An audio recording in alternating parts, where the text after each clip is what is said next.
প্রেমের সিচুয়েশন এখন যুদ্ধের বাজারের মতোই। প্রেমিক প্রেমিকাকে যতক্ষণ পর্যন্ত না তুমি গুলি মেরে ঝাঁঝরা করে দিচ্ছ, ততক্ষণ সে প্রেম বিয়েতে কনভার্ট হবে না। অর্থাৎ গ্রাউন্ড ইনভেনশন দরকার। সকলে বলবে, এ ভাই, এ কেমন কথা, তুমি ডোনাল্ড ট্রাম্পের মতো ভুলভাল বকছো কেন? বলেছি যখন, যুক্তি নিশ্চয়ই দেবো, ডোনাল্ড ট্রাম্পের থেকেও ভালো যুক্তি দেবো। সত্যি কথা, প্রেমের সিচুয়েশন এখন যুদ্ধের বাজারের মতোই। তোমাকে যেন তেন প্রকারণে জিততেই হবে, হৃদয়ে জিততেই হবে। জিততে হবে না বলে দখল করতে হবে বলা উচিত। দুজন দুজনকে দেখলো, দুজনের বুকের ভেতর তিত্তির করে উঠলো, দুজন দুজনাকে মুগ্ধ হয়ে দেখলো, ভালো লাগলো, এ দিয়ে ভালোবাসাও হলো। কিন্তু এ দিয়ে বেশি দিন চলবে না। অন্য কেউ, মানে তৃতীয় পক্ষ, ড্রোনে হামলা চালিয়ে দেবে। তোমার রাডার তোমাকে সিগন্যাল দিল, তোমার ইন্টারসেপ্টর দিয়ে, আয়রন ডোম দিয়ে সবকটা ড্রোন বা মিসাইল ধ্বংস করতে পারবে না। ঝাঁকে ঝাঁকে ড্রোন বা ক্লাস্টার মিসাইল কোথা দিয়ে দিয়ে উড়ে আসবে বুঝতেই পারবে না, বোঝাই মুশকিল। যার মিসাইল টার্গেট হিট করলো সেই যে ট্রফি উঠিয়ে বাড়ি নিয়ে যাবে, এমনটাও কিন্তু নয়। মিসাইল হানায় ব্যাপারটাকে নড়বড় করে দেওয়া হলো, এতে কিন্তু জেতা কমপ্লিট হয়নি।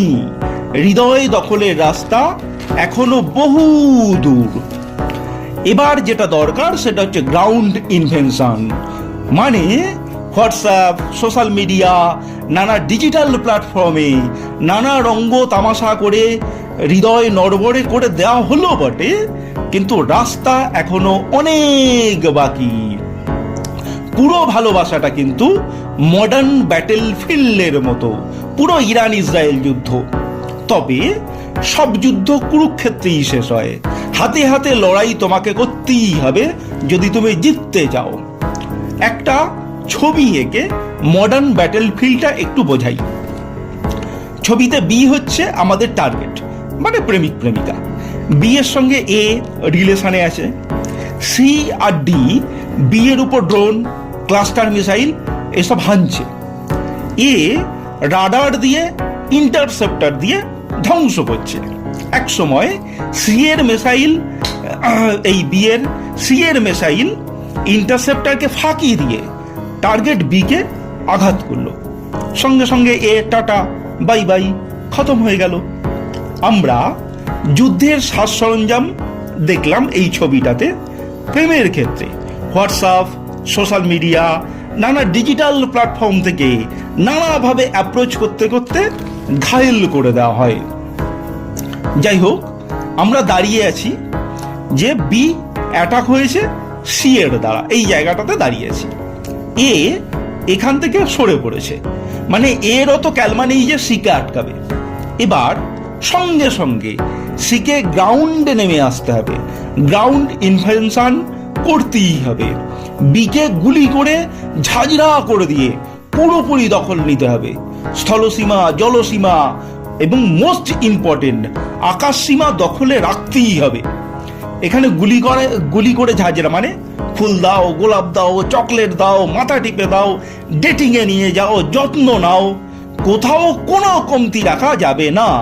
হার্ডওয়ার্ক, হার্ডওয়ার্ক এবং হার্ডওয়ার্ক। তারপর একই ছাতার তলায় আসা, একই ছাদের তলায় সংসার করার স্বপ্ন তোমার সফল হতে পারে। বিয়ে হয়ে গেলেই যে সব সমস্যার সমাধান হয়ে যাবে তা নয়। এরপরে অন্য কাহিনী, সে নিয়ে পরে আলোচনা করব। আমরা আলোচনা করছি এই বর্ষায় প্রকাশিতব্য অন্বেষার বিশেষ সংখ্যা অফ দ্য লাভ 2036। অর্থাৎ ঘুম থেকে উঠে আপনি যদি দেখেন সালটা 2036, তো তখনকার প্রেম, ভালোবাসা, রিলেশন ঠিক কেমন হবে। এই সংখ্যা যাদের লেখা দিয়ে সেজে উঠছে তাদের নাম এক এক করে ঘোষণা করছি। আজকের মনোনীত গল্পকার সাহিত্যিক পায়েল দাস, গল্পের নাম ভ্যালেন্টাইন্স ডে 2036। গল্পকার হৃদয়ের যে বার্তা সেটা প্রযুক্তির মাধ্যমে কেমন করে পৌঁছতে পারে সেরকম একটা দিকের ইঙ্গিত বা আভাস দিয়েছেন। অফ দ্য লাভ 2036 যেটা বর্ষায় প্রকাশ হচ্ছে, এটা কিন্তু সকলকে পড়তেই হবে।